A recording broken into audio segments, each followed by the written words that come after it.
Hello everyone. आज इस video में मैं आपको बिज़नेस एनवायरनमेंट का नेक्स्ट टॉपिक करवाऊंगी। लास्ट वीडियो में हमने बिज़नेस एनवायरनमेंट का मीनिंग किया था। बिज़नेस एनवायरनमेंट क्या होता है, इसकी फ़ीचर्स क्या हैं, मैंने लास्ट वीडियो में आपको बताया था। आज इस वीडियो में मैं आपको बिज़नेस एनवायरनमेंट की टाइप्स करवाऊँगी। बिज़नेस एनवायरनमेंट को हम बेसिकली 2 पार्ट में डिवाइड कर सकते हैं, इंटरनल इन्वायरमेंट और एक्सटर्नल इन्वायरमेंट। जो एक्सटर्नल इन्वायरमेंट है इसका डिवीज़न भी फर्दर 2 पार्ट में होता है, माइक्रो इन्वायरमेंट और मैक्रो इन्वायरमेंट। तो जो बिज़नेस इन्वायरमेंट है ये बिज़नेस के आसपास जो सराउंडिंग होती हैं जिसका बिज़नेस के ऊपर इफ़ेक्ट पड़ेगा, तो उस इन्वायरमेंट को, उस सराउंडिंग को हम बिज़नेस इन्वायरमेंट बोलते हैं। मतलब हम लोगों को अगर कोई भी बिज़नेस करना है, कोई भी काम करना है, तो एक इन्वायरमेंट के अंदर रहकर हम वो काम करते हैं। तो इन्वायरमेंट में जो भी चेंजेस आते हैं, इधर वो हमारे इंटरनल है या वो एक्सटर्नल है, बाहर है या बिज़नेस के अंदर है, तो उसका कहीं ना कहीं इफ़ेक्ट हमारे ऊपर आता है। उसके अकॉर्डिंगली हमें अडाप्टेबल होना ज़रूरी है। अगर हम खुद को चेंज नहीं करते हैं तो हम सर्वाइव नहीं कर पाते हैं। तो सर्वाइवल के लिए क्या रिक्वायरमेंट होती है कि हमें बिज़नेस इन्वायरमेंट के अकॉर्डिंगली हमें भी चेंज होना होता है। अगर आप नॉर्मल वे से भी देखें, जो विंटर सीज़न है या जो समर सीज़न आते हैं, तो आप अकॉर्डिंगली चेंज हो जाते हो। मीन्स आपके जो खाने पीने में या आपके वियरिंग स्टाइल में, तो सब में चेंजेस आते हैं। आपको उसके अकॉर्डिंगली ढलना पड़ता है, उसके अकॉर्डिंगली आपको चलना पड़ता है।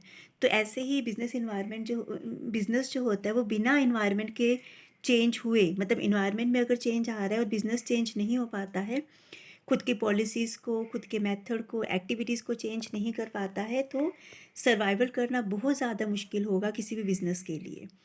तो बिज़नेस इन्वायरमेंट के अकॉर्डिंगली अडाप्टेबल होना ज़रूरी होता है। तो बिज़नेस इन्वायरमेंट को जो डिवाइड किया है, तो फर्स्ट पार्ट इसका इंटरनल इन्वायरमेंट होता है। तो इंटरनल इन्वायरमेंट कौन सा इन्वायरमेंट होगा? जो बिज़नेस की बाउंड्रीज़ के अंदर होता है, विद इन द ऑर्गेनाइजेशन होता है।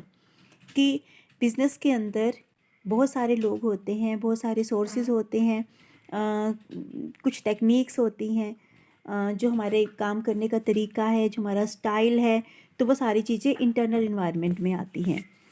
जो एक्सटर्नल इन्वायरमेंट है, इसके नाम से ही क्लियर है कि ये इन्वायरमेंट बिज़नेस की बाउंड्री के बाहर होता है।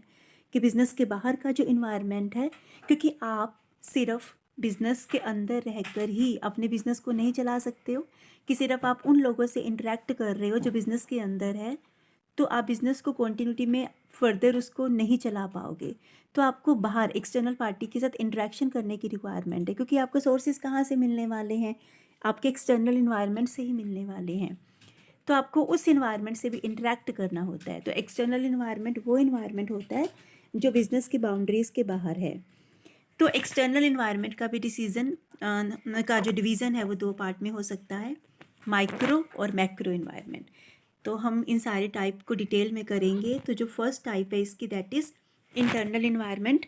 इंटरनल इन्वायरमेंट को हम कंट्रोलेबल इन्वायरमेंट भी कह सकते हैं। कंट्रोलेबल इन्वायरमेंट क्यों है? क्योंकि इसके ऊपर बिजनेस का कंट्रोल हो सकता है। मतलब हम इन फैक्टर को मॉडिफाई कर सकते हैं, इनको चेंज कर सकते हैं।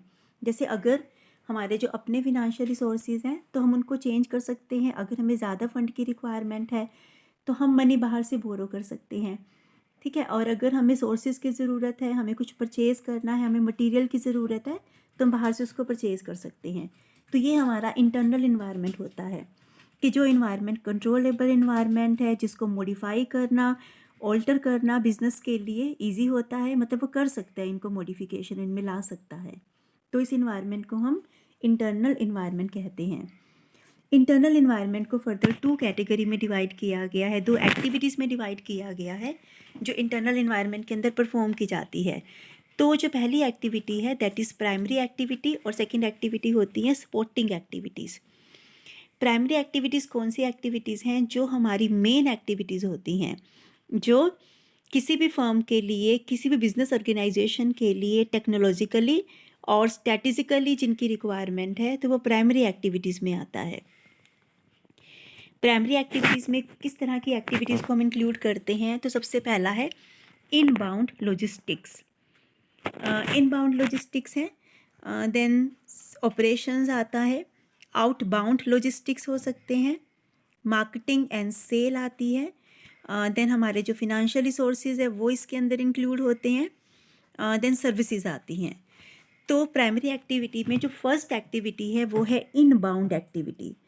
अब ये इनबाउंड एक्टिविटी क्या होती है, इसके अंदर लाइक अगर हमें कुछ भी मटेरियल ख़रीदना है, उसको स्टोर करना है, उसको हैंडल करना है, हमारे जो वेयर हाउसिंग का है, इन्वेंट्री को कंट्रोल करना है, हमें सप्लायर को रिटर्न करना है, तो वो सारी एक्टिविटीज़ इनबाउंड लॉजिस्टिक्स में आती हैं।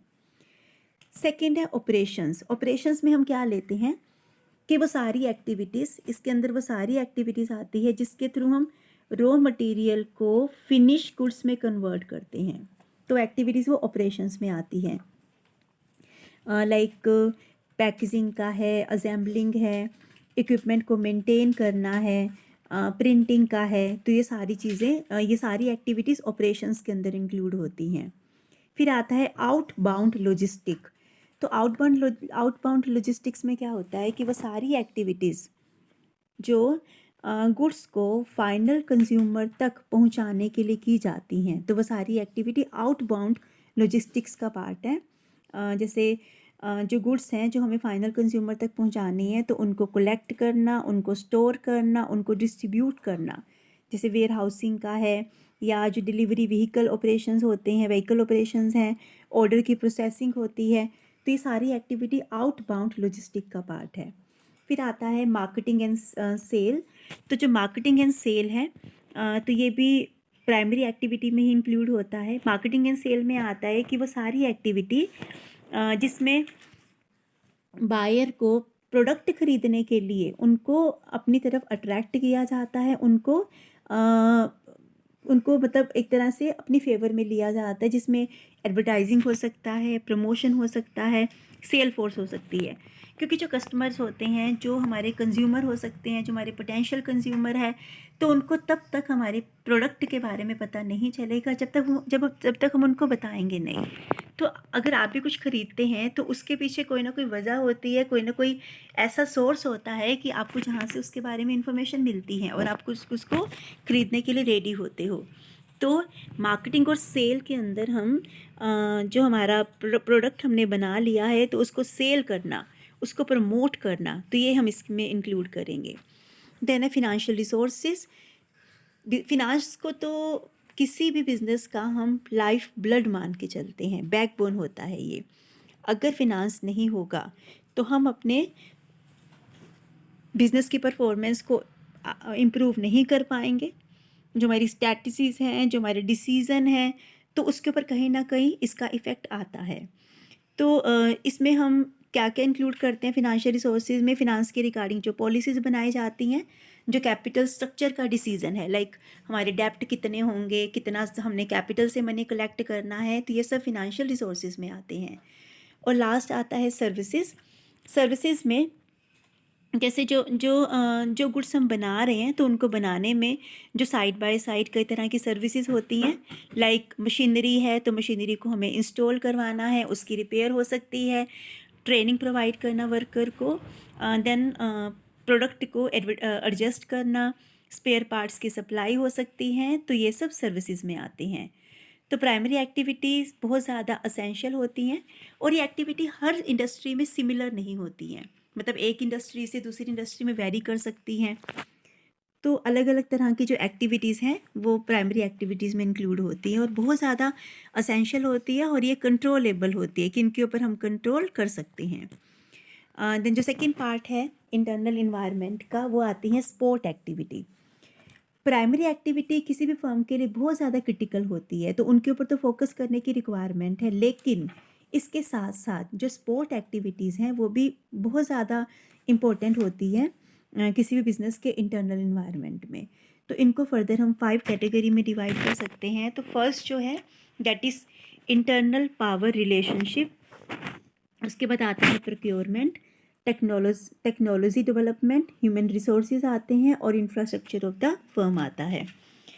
तो फर्स्ट है internal power relationship. Internal power relationship का मतलब क्या है कि जो बिज़नेस के अंदर जो लोग एग्जिस्ट करते हैं उनके आपस में रिलेशन कैसे हैं। जैसे जो मैनेजमेंट है या शेयर होल्डर्स का आपस में रिलेशन किस तरह का है, या शेयर होल्डर का बोर्ड ऑफ डायरेक्टर्स के साथ कैसा रिलेशन है, एम्प्लॉयज़ का एम्प्लॉयज़ के साथ कैसा रिलेशन है, मैनेजमेंट का लेबर यूनियन के साथ किस तरह के रिलेशन है। अगर ये रिलेशन अच्छे होंगे तो एक पॉजिटिव इफ़ेक्ट जो होता है किसी भी बिज़नेस के ऊपर पड़ता है, बिज़नेस एंटरप्राइज के ऊपर एक पॉजिटिव इफ़ेक्ट इसका आता है। तो ये सपोर्ट एक्टिविटीज़ हैं, मतलब इंटरनल पावर रिलेशनशिप जो है, इंटरनल पावर का मतलब जो बिजनेस ऑर्गेनाइजेशंस के अंदर अलग अलग जो लोग काम कर रहे हैं, जो मैनेजमेंट है, शेयर होल्डर हैं, एम्प्लॉयज़ हैं, तो उनके आपस में जो म्यूचुअल रिलेशंस हैं उनको हम यहाँ पर लेकर चलते हैं। सेकंड है प्रोक्योरमेंट। प्रोक्योरमेंट में बिज़नेस के लिए अलग अलग आइटम्स को परचेज़ करना, उनको प्रोक्योर करना, जैसे रॉ मटेरियल हो सकता है, मशीनरीज़ हो सकती हैं, सर्विसेज हो सकती हैं, तो उनको परचेज़ करने की बात यहाँ पर होती है। तो उनको परचेज़ करने के लिए भी कई तरह की एक्टिविटी को परफॉर्म किया जाता है, तो वो प्रोक्योरमेंट में आता है। नेक्स्ट है टेक्नोलॉजी डेवलपमेंट। ये भी इंटरनल इन्वायरमेंट का पार्ट है। अगर हम अपनी पुरानी टेक्निक्स को ही लेकर चलेंगे तो हम लोग compete नहीं कर पाएंगे और हमारा कॉम्पिटिटर हमसे आगे मतलब निकल जाएगा, और कई बार तो हमें मार्केट से बाहर ही निकलना पड़ता है। तो टेक्नोलॉजी डेवलपमेंट की भी ज़रूरत होती है। टेक्नोलॉजी डेवलपमेंट में हम क्या करते हैं, रिसर्च एंड डेवलपमेंट जो होता है डिपार्टमेंट अलग से इसको इस्टेब्लिश किया जाता है, जिसका मेन फोकस ही टेक्नोलॉजी के डेवलपमेंट पर होता है। तो आज के एरा में हम देख सकते हैं कि लाइक अगर हम मोबाइल फ़ोन का एग्जांपल लें तो पहले और आज के मोबाइल फ़ोन में बहुत ज़्यादा चेंजेस आ चुके हैं। तो पहले तो सिर्फ अदरवाइज़ अगर हम फ़ोन की स्टार्टिंग की बात करें तो पहले लैंडलाइन हुआ करते थे, लेकिन अब जो लैंडलाइन है वो धीरे धीरे ख़त्म होते जा रहे हैं। एक तरह से एबॉलिश ही होने वाला है, ऐसा टाइम आने वाला है। तो जो फ़ोन्स हैं वो भी बहुत ज़्यादा हाई टेक्निक्स उनके अंदर इंक्लूड हो चुकी हैं। तो अगर हम टेक्नोलॉजी के साथ नहीं चलते हैं तो फिर हम सर्वाइव नहीं कर पाते हैं। नेक्स्ट है ह्यूमन रिसोर्स मैनेजमेंट। तो ह्यूमन रिसोर्स मैनेजमेंट के अंदर ह्यूमन रिसोर्सेज जो है उनको मैनेज करने की बात है।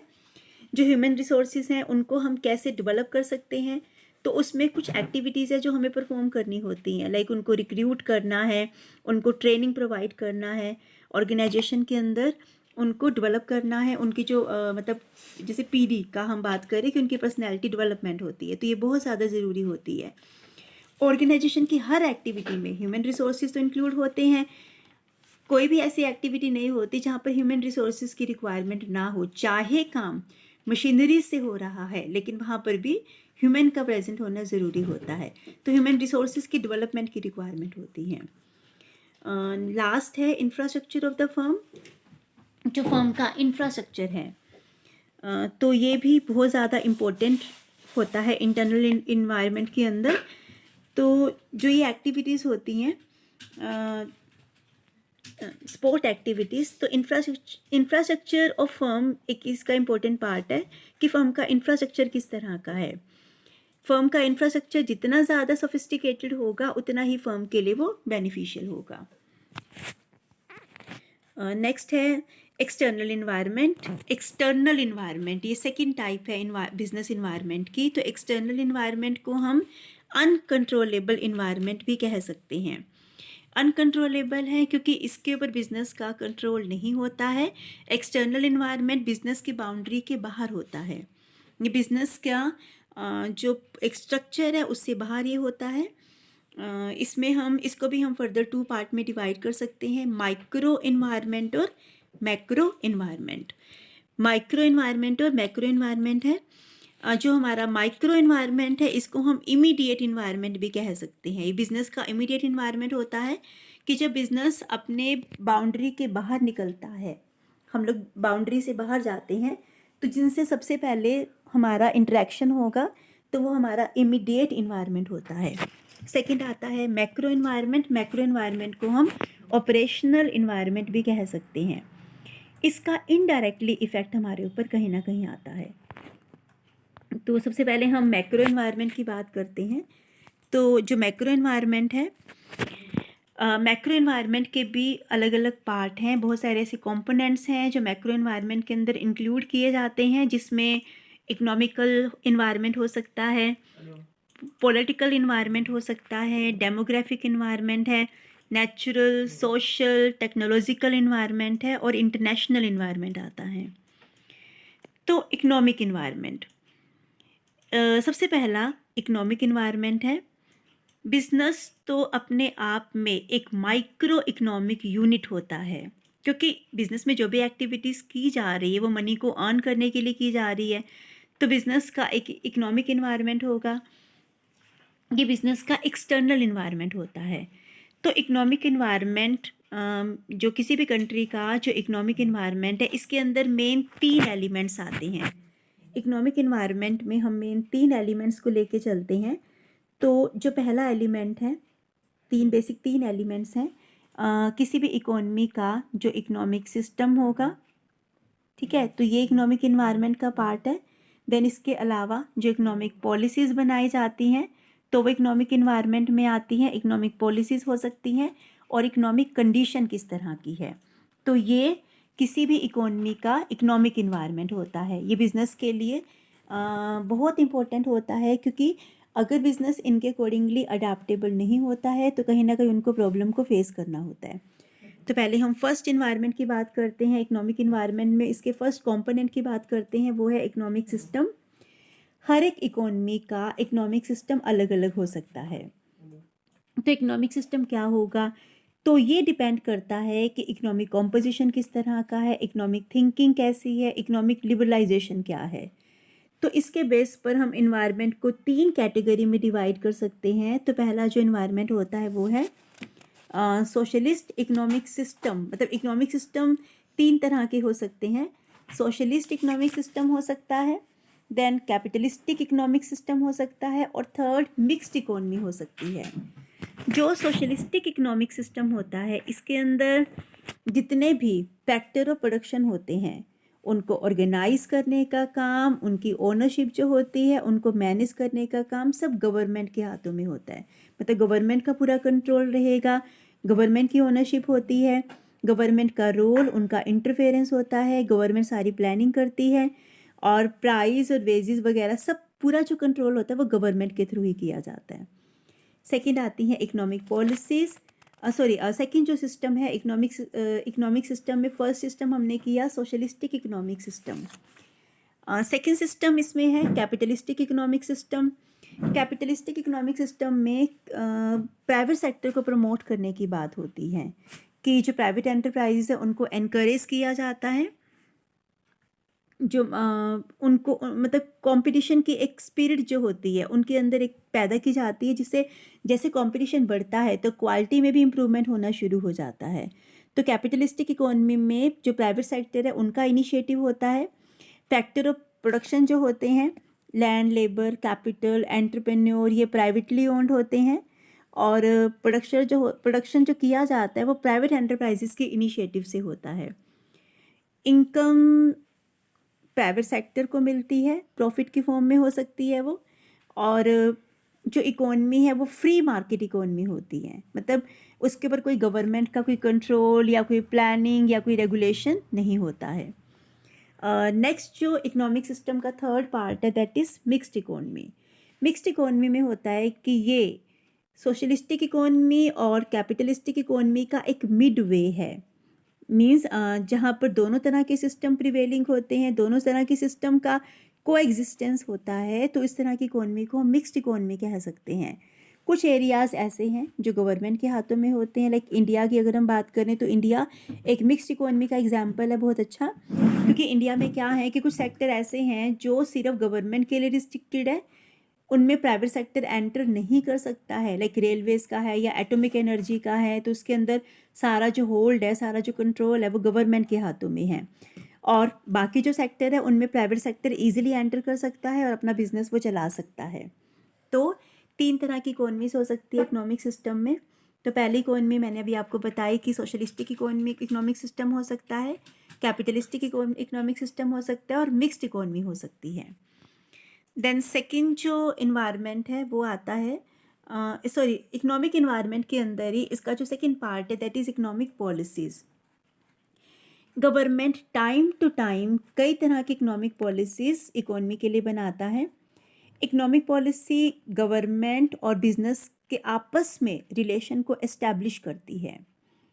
जो गवर्नमेंट पॉलिसीज़ होती है वो बेसिकली सभी के लिए बनाई जाती हैं और इनका एक मतलब इनको हमें फॉलो करना, इनको इन पॉलिसीज़ के अकॉर्डिंगली चलना हमारे लिए ज़रूरी होता है और नेसेसरी होता है और मैंडेटरी भी हम इसको कह सकते हैं।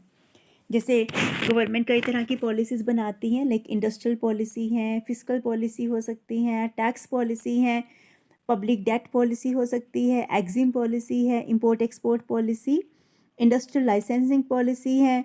अगर ऐसा ना हो तो क्या होना शुरू हो जाएगा, अगर गवर्नमेंट अपना इंटरफेरेंस नहीं करती है तो एक एक्सप्लोटेशन स्टार्ट हो जाती है, हर कोई अपनी मर्जी से काम करना स्टार्ट कर देगा। तो गवर्नमेंट की इन पॉलिसीज़ को फॉलो करना हमें ज़रूरी होता है। जैसे अगर गवर्नमेंट कुछ चीज़ों को और ज़्यादा इम्प्रूव करने के लिए, कुछ एरियाज़ को इम्प्रूव करने के लिए उनके लिए पॉलिसीज़ बना देती हैं। जैसे अगर गोल्ड ज्वेलरी है तो उसको प्रमोट करने के लिए बहुत सारी ऐसी एजेंसीज़ को बनाया गया जिसकी वजह से गोल्ड के स्टॉक को इंक्रीज़ किया गया। पहले क्या था, ये सारा जो काम था पहले एसबीआई वगैरह के थ्रू किया जाता था, लेकिन इसमें गवर्नमेंट ने अपना इंटरफेरेंस करना स्टार्ट कर दिया। तो जो इकोनॉमिक पॉलिसीज़ हैं तो वो गवर्नमेंट के थ्रू बनाई जाती हैं। देन थर्ड आता है इकोनॉमिक कंडीशंस। किसी भी इकोनॉमी की कंडीशन किस तरह की है तो उसका भी इफ़ेक्ट बिजनेस के ऊपर आता है।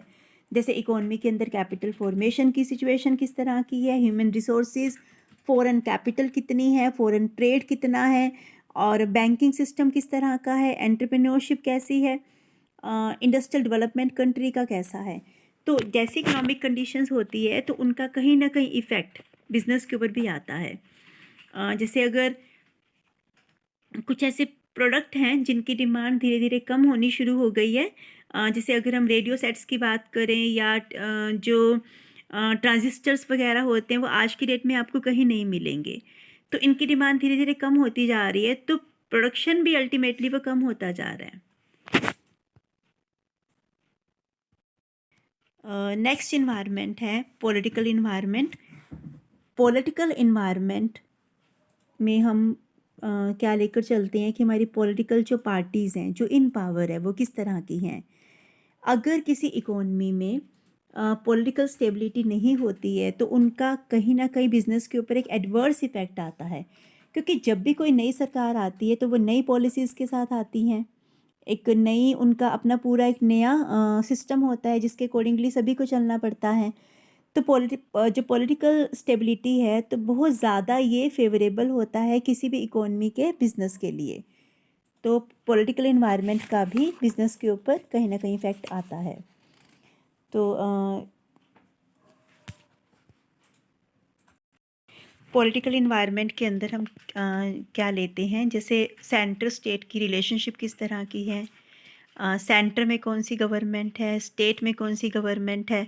तो हम नॉर्मली क्या देखते हैं कि अगर दोनों गवर्नमेंट सेम है, मतलब अगर हम इंडिया की बात करें कि अगर सेंटर में भी बीजेपी है या स्टेट में भी बीजेपी है, तो उनके आपस में जो रिलेशन होते हैं वो ज़्यादा अच्छे होने की वजह से एक डेवलपमेंट की फीलिंग हमारे अंदर आती है। तो ये जो है पॉलिटिकल इन्वायरमेंट के अंदर ये सारी चीज़ें हम कंसिडर करते हैं कि पॉलिटिकल इन्वायरमेंट किस तरह का है। देन गवर्नमेंट की फॉरेन पॉलिसी किस तरह की है, और गवर्नमेंट का इंडस्ट्रीज़ के लिए किस तरह का व्यू है। तो ये जो सारे फैक्टर है वो हम पॉलिटिकल इन्वायरमेंट में लेते हैं। नेक्स्ट आता है डेमोग्राफिकल इन्वायरमेंट। तो डेमोग्राफिक इन्वायरमेंट में बेसिकली 4 मेन फैक्टर आते हैं। डेमोग्राफिक इन्वायरमेंट में पॉपुलेशन की बात हो रही है कि पॉपुलेशन के साइज़ में उनके स्ट्रक्चर में जो चेंजेस आते हैं, एज, जेंडर, फैमिली साइज़ हो सकता है, एजुकेशन का जो लेवल है, लैंग्वेज है, कास्ट है, रिलीजन है पॉपुलेशन का, और पॉपुलेशन का इकोनॉमिक लेवल क्या है। पॉपुलेशन में इंक्रीज़ होने की वजह से, जब पॉपुलेशन में इंक्रीज़ आता है तो कंज्यूमर गुड्स की डिमांड बढ़नी शुरू हो जाती हैं। एज और फैमिली साइज़ में चेंजेस होने की वजह से एक पर्टिकुलर टाइप ऑफ गुड्स की डिमांड में चेंजेस आते हैं। जैसे अगर एज अगर एज बढ़ती है तो हम लोग के टेस्ट में, हमारे इंटरेस्ट में चेंजेस आने शुरू हो जाते हैं। ऐसे ही अगर कॉम्पोजिशन में अगर फीमेल का नंबर ज़्यादा है तो फीमेल वाले प्रोडक्ट की डिमांड बढ़ जाएगी, मेल का नंबर ज़्यादा है तो उनकी डिमांड जो होती है, उन पर्टिकुलर प्रोडक्ट की डिमांड इंक्रीज़ हो जाती है। नेक्स्ट है नेचुरल इन्वायरमेंट की। नेचुरल इन्वायरमेंट हमारा किस तरह का है? तो नेचुरल इन्वायरमेंट में भी हम क्या लेते हैं कि हमारे कंट्री की जो क्लाइमेट है, वहाँ की सॉइल, मिनरल कैसी है, मटेरियल रिसोर्सेज किस तरह के हैं, जिस एरिया में हम रहते हैं तो वो उसमें मतलब किस तरह की क्लाइमेट है, किस तरह की सॉइल है, किस तरह के रिसोर्सेज हमारे पास अवेलेबल हैं। तो नेचुरल जो फैक्टर्स होते हैं तो उनका भी कहीं ना कहीं इफ़ेक्ट बिजनेस के ऊपर आता है। अगर हम किसी ऐसे एरिया में रह रहे हैं जहाँ पर सर्दी बहुत ज़्यादा होती है, तो वहाँ पर हम लोग अगर अगर हम ये सोचें कि वहाँ पर समर की चीज़ों को हम ईज़िली सेल कर पाएंगे तो वो ईज़ी नहीं होता है। तो एक जो क्लाइमेट होती है, जो वहाँ की सॉइल है, मिनरल्स हैं या जो मटेरियल रिसोर्सेज होते हैं, तो उनके अकॉर्डिंगली हमें उस तरह के बिज़नेस को वहाँ पर स्टार्टअप लेना होता है। तो नेक्स्ट है, इसमें जो नेक्स्ट है that is social environment. Social environment में हम क्या लेते हैं कि लोगों का जो एटीट्यूड है, वो एटीट्यूड काम के लिए भी हो सकता है, या रिलीजन के रिगार्डिंग हो सकता है, उनका जो एजुकेशन लेवल है, फैमिली का साइज़ हो सकता है, उनके टेस्ट, उनके प्रेफरेंसेस हो सकते हैं। तो ये जो होता है वो सोशल इन्वायरमेंट में आता है। तो कैसी वो सोसाइटी के अंदर है, तो उसके अकॉर्डिंगली ही एक बिज़नेस को चलना पड़ेगा। तो हर सोसाइटी के अपने अपने नॉर्म्स होते हैं। जैसे अगर हम देखें कि अगर जो क्रिश्चियंस होते हैं तो जब उनका वेडिंग का टाइम होता है तो वो एक लाइट मतलब वाइट कलर की वो ड्रेसेस में होते हैं। लेकिन अगर हम नॉर्मली देखें कि आम अगर देखें तो उस केस में ऐसा नहीं होता कि जो अदर जो रिलीजन से वो रिलेट हम करें तो दैट इज़ उनका अपना एक सोशल, उनका अपना एक कल्चर है, तो उस कल्चर के अकॉर्डिंगली वो चलते हैं। नेक्स्ट है टेक्नोलॉजिकल इन्वायरमेंट। तो टेक्नोलॉजिकल इन्वायरमेंट में क्या है कि एक बिज़नेस को टेक्निक्स में जो चेंजेस आते हैं तो उनके अकॉर्डिंगली एक बिज़नेस को भी चेंज होना पड़ेगा। अगर वो चेंज नहीं होता है तो उनका सर्वाइव करना इजी नहीं होगा। और लास्ट जो इन्वायरमेंट है, मैक्रो इन्वायरमेंट का जो लास्ट पार्ट है दैट इज़ इंटरनेशनल इन्वायरमेंट। कि इंटरनेशनल इन्वायरमेंट किस तरह का है? इंटरनेशनल इन्वायरमेंट में हम क्या लेते हैं कि जो इन्वायरमेंट हमारी कंट्री के बाउंड्री के बाहर का है, कि हम सिर्फ एक इकोनॉमी के अंदर ही बिजनेस नहीं चलाते हैं। अब तो पूरी जो इकोनॉमी है वो ग्लोबल विलेज में कन्वर्ट हो चुकी है। तो हमें जो बिज़नेस है वो सिर्फ एक पर्टिकुलर इकोनॉमी के अंदर ही नहीं करना, रादर हमें एक्सटर्नल इकोनॉमीज़ के साथ भी इंटरेक्ट करना होता है। तो जो चेंजेस पूरी वर्ल्ड इकोनॉमी में आते हैं तो उनका कहीं ना कहीं इफेक्ट हर एक कंट्री के ऊपर पड़ता है। तो अगर पूरी इकोनॉमी के अंदर अगर इंटरनेशनल लेवल पर बूम का टाइम होता है तो वो हर एक कंट्री के लिए फेवरेबल होगा। लेकिन अगर पूरी जो वर्ल्ड इकोनॉमी डिप्रेशन में जाती है तो उसका इफ़ेक्ट हर एक इकोनॉमी के ऊपर आता है। तो दैट मीन्स इंटरनेशनल इन्वायरमेंट को भी एनालाइज करना बहुत ज़्यादा इम्पोर्टेंट होता है। इसके बाद जो नेक्स्ट इन्वायरमेंट है, एक्सटर्नल इन्वायरमेंट का जो सेकंड पार्ट है that is micro environment. Micro environment को हम इमीडिएट इन्वायरमेंट कह सकते हैं, कॉम्पिटिटिव इन्वायरमेंट होता है, ये टास्क इन्वायरमेंट है। और ये जो इन्वायरमेंट होते हैं इसके ऊपर भी फर्म का कहीं ना कहीं कुछ कंट्रोल हो सकता है।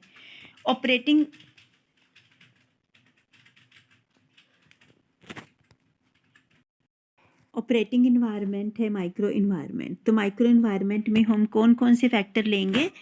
इसमें कॉम्पिटिटर्स आते हैं, क्रेडिटर्स हैं, कस्टमर हो सकते हैं, लेबर मार्केट है, सप्लायर है और पब्लिक है। तो इनसे कंपनी का एक इमीडिएट इंटरेक्शन होता है, तो ये कंपनी का ऑपरेटिंग इन्वायरमेंट होता है। तो सबसे पहले कॉम्पिटिटर्स हैं। कॉम्पिटिटर की जो पोजीशन है तो उसका इफ़ेक्ट बिजनेस के ऊपर पड़ता है। कॉम्पिटिटर का मतलब होता है कि वो फर्म जो सेम प्रोडक्ट मार्केट के अंदर लेकर आती हैं, जिनके साथ हमें कम्पीट करना है, वो हमारे कॉम्पिटिटर होते हैं। तो अगर कॉम्पिटिटर हमसे अच्छा प्रोडक्ट मार्केट के अंदर लेकर आता है तो कस्टमर उसकी तरफ अट्रैक्ट हो जाते हैं, तो उसका इफ़ेक्ट हमारे ऊपर पड़ेगा। तो हमें कॉम्पिटिटर को फेस करने के लिए अपनी पॉलिसीज़, अपनी स्ट्रैटेजीज़ बनानी होती है कि कॉम्पिटिटर की पॉलिसीज़ क्या हैं, उसकी स्ट्रेंथ, उसकी वीकनेसेस को हमें एनालाइज करना होता है और अपनी स्ट्रेंथ, अपनी वीकनेसेस को हमें देखना होगा। तो उसके अकॉर्डिंगली हम डिसीजन लेते हैं कि हमारे सामने क्या अपॉर्चुनिटीज़ हैं, हमारे सामने क्या थ्रेट्स हैं। सेकंड, हमारे माइक्रो एनवायरनमेंट का जो सेकंड पार्ट है वो आता है क्रेडिटर्स। क्रेडिटर्स कौन होते हैं? क्रेडिटर्स जो हमारे सप्लायर हैं जिनसे हम गुड्स परचेज़ करते हैं और ये परचेज़ ऑन क्रेडिट होता है। तो अगर हमारा एक ही सप्लायर है और अगर वो सप्लायर हमें गुड्स प्रोवाइड नहीं करवा पाता है किसी रीज़न की वजह से, तो हमें क्या करना पड़ेगा? हम अपने प्रोडक्शन को कंटिन्यूटी में नहीं कर सकते हैं। तो लेकिन अगर हमारे मल्टीपल क्रेडिटर्स होते हैं, मल्टीपल सप्लायर होते हैं, तो अगर क्रेडिटर्स हमारे मल्टीपल हैं, बहुत सारे क्रेडिटर्स हैं, तो हम क्या करेंगे कि अगर एक से हमें गुड्स अवेलेबल नहीं होती है तो हम किसी और से परचेज कर सकते हैं। तो क्रेडिटर्स या सप्लायर इसका भी हमारे ऊपर कहीं ना कहीं इफेक्ट आता है। नेक्स्ट आता है कस्टमर। तो कस्टमर किस तरह के हैं? कस्टमर का जो टेस्ट है, उनके प्रेफरेंसेस हैं, तो उसका भी इफ़ेक्ट हमारे ऊपर पड़ेगा। लाइक उनका जो बायर बिहेवियर है, देन उनका जो अपनी जो उनका बायर बिहेवियर किस तरह का है, डेमोग्राफिक उनका मतलब उनकी एज, उनका मार्टियल स्टेटस कैसा है, उनकी इनकम कितनी है, तो इसका भी इफ़ेक्ट एक बिज़नेस के ऊपर पड़ता है। Then labour market. Labour market का मतलब है कि जो हमारे एम्प्लॉयज़ हैं, जो हमारे यहाँ पर काम कर रहे हैं, तो एक फर्म की सक्सेस के लिए रिक्वायरमेंट होती है कि उनको अपने एम्प्लॉयज़ को अट्रैक्ट करना होता है और उनको होल्ड करके रखना है। तो इसमें 3 मेजर फैक्टर आते हैं। पहला तो रेपुटेशन, एम्प्लॉयमेंट की रेट्स हैं और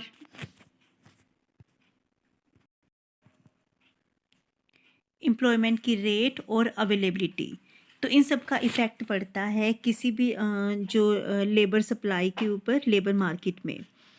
तो सबसे पहला है रेपुटेशन ऑफ द एम्प्लॉयर। अगर एम्प्लॉयर रेपुटेटेड होगा, मतलब अगर एक बिज़नेस रेपुटेटेड है, तो हर एक पर्सन वहाँ पर अपना काम करना चाहेगा। लेकिन अगर एम्प्लॉयर रेपुटेटेड नहीं है, तो वो नए और अच्छे एम्प्लॉयज़ को अपनी तरफ अट्रैक्ट नहीं कर पाएगा। सेकंड है एम्प्लॉयमेंट की जो रेट्स हैं। एम्प्लॉयमेंट की रेट्स का मतलब ये भी एरिया टू एरिया वेरी करती है। अगर एक नई फर्म है तो वहाँ पर लेबर ईज़िली वहाँ पर अवेलेबल नहीं होते हैं, लेकिन अगर एक पुरानी फर्म है और जो अच्छी फर्म है, जो ऑलरेडी एस्टैब्लिश्ड फर्म है, तो वहाँ पर उनको ज़्यादा प्रॉब्लम को फेस नहीं करना पड़ता है लेबर को अपॉइंट करने में। लास्ट आता है अवेलेबिलिटी, कि अगर एक फर्म एक अच्छे स्किल्ड लेबर को अपॉइंट करना चाहती हैं, तो उनको लेबर मार्केट से उनको वहाँ पर जाकर सर्च आउट करना पड़ेगा अगर एक स्किल्ड वर्कर की हमें रिक्वायरमेंट है। अदरवाइज़ अगर एक कॉमन लेबर की रिक्वायरमेंट है तो वो ईज़िली अवेलेबल हो जाती हैं। लास्ट है माइक्रो एनवायरनमेंट का जो लास्ट कंपोनेंट है, दैट इज़ पब्लिक। पब्लिक का मतलब कोई भी ऐसा ग्रुप हो सकता है जिनका ऑर्गेनाइजेशन में कहीं ना कहीं इंटरेस्ट होता है। तो ये पब्लिक मीडिया पब्लिक हो सकती है, ये जो नॉर्मल सिटीज़न हो सकते हैं, तो ये पब्लिक के पार्ट है। तो पब्लिक में हम क्या लेके चलते हैं? मीडिया पब्लिक का मतलब क्या है कि जो मीडिया है वो किसी भी ऑर्गेनाइजेशन को बहुत ऊंचाइयों तक भी पहुंचा सकता है, और अगर वो इस तरह की उसके बारे में कुछ ऐसी इन्फॉर्मेशन देता है कि वो बहुत उसको डाउन भी लेके जा सकता है। तो मीडिया पब्लिक का एक ऑर्गेनाइजेशन पे बहुत इफ़ेक्ट पड़ता है मीडिया का। देन जो सिटीज़न पब्लिक है, जो आसपास जो लोग रहते हैं, तो उनका भी एक इंडस्ट्री के ऊपर, एक बिज़नेस के ऊपर इफ़ेक्ट पड़ेगा। लाइक अगर आसपास के लोग अगर हमसे हमारे बिज़नेस की वजह से ज़्यादा वो परेशान है, लाइक अगर पोल्यूशन उसका रीज़न हो सकता है, अगर पोल्यूशन हम लोग पोल्यूशन ज़्यादा करते हैं और वो हमसे परेशान है, तो वो कभी भी हमारी फेवर में नहीं होंगे। तो मीडिया पब्लिक या सिटीज़न पब्लिक, तो ये भी एक बिज़नेस के ऊपर इफ़ेक्ट डालते हैं। So this was all about types of environment. Thank you.